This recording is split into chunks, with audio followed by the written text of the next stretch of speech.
La situation sanitaire et les mesures de confinement ne permettent pas, cette année encore, de tenir les cérémonies dans le format habituel avec un public nombreux, porte-drapeau, représentants d'associations, présence de troupes. Ces mêmes mesures suivantes ont été appliquées dernièrement pour la cérémonie du 8 mai. Malgré cela, nous ne pouvons pas oublier, et j'ai donc décidé encore cette année de vous lire ce message et le partager avec vous à travers les réseaux sociaux. Il y a aujourd'hui 59 ans, le 12 mai 1962, les autorités gouvernementales françaises prescrivaient les premiers actes officiels ordonnant aux autorités à Alger d'abandonner les harkis à leur propre sort sur le sol algérien.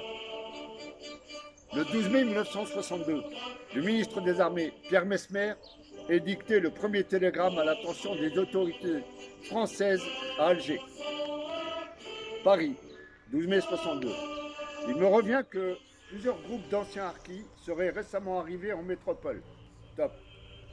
Renseignements recoupés tendent à prouver que ces arrivées inopinées sont dues à initiatives individuelles de certains officiers SAS. Top. De telles initiatives représentent infractions caractérisées aux instructions que je vous ai adressées. Stop. Je vous prie d'effectuer, sans délai, ensuite en vue de déterminer le départ Algérie de ces groupes incontrôlés, sanctionnés officiers qui pourraient en être à l'origine. Stop. En veillant application stricte instructions qui ont fait l'objet de votre note de service, informez vos subordonnés qu'à compter du 20 mai seront refoulés sur Algérie tout ancien supplétif qui arriverait en métropole sans autorisation de ma part accordée après consultation départementaux ministériels intéressés. Signé Pierre Messmer.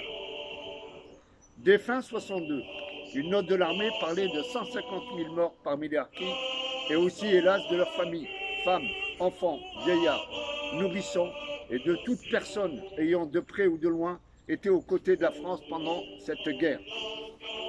Je ne peux m'empêcher d'avoir une pensée toute particulière pour les officiers et sous-officiers qui, malgré les ordres implicites conduisant à des sanctions, ont eu le courage de ne pas abandonner leurs frères en les laissant embarquer clandestinement sur le navire qui les conduisait vers le chemin de la liberté. Grâce à cette action, 40 000 des biens ont été sauvés d'un massacre généralisé et organisé par le FLN en Algérie. De nombreux harkis ont ainsi échappé au massacre perpétré par le FLN dès le départ des troupes vers la métropole. Je les remercie bien sincèrement, même si, mais cela ils l'ignoraient, les conditions d'accueil ont été déplorables. Comme le précise le texte même de ce télégramme, ces actes officiels d'abandon des harkis à leur propre sort sur le sol algérien n'avaient pas vocation à connaître un jour une quelconque publicité. Cette publicité, nous, les héritiers de la mémoire des harkis, nous la donnons à ces textes le 12 mai de chaque année. Cela afin que l'ensemble de nos compatriotes de France puissent savoir comment et pourquoi le drame des harkis a débuté un certain 12 mai 62. Conformément à une formule chère au monde des anciens combattants, que ceux qui savent se souviennent, que ceux qui ne savent pas apprennent.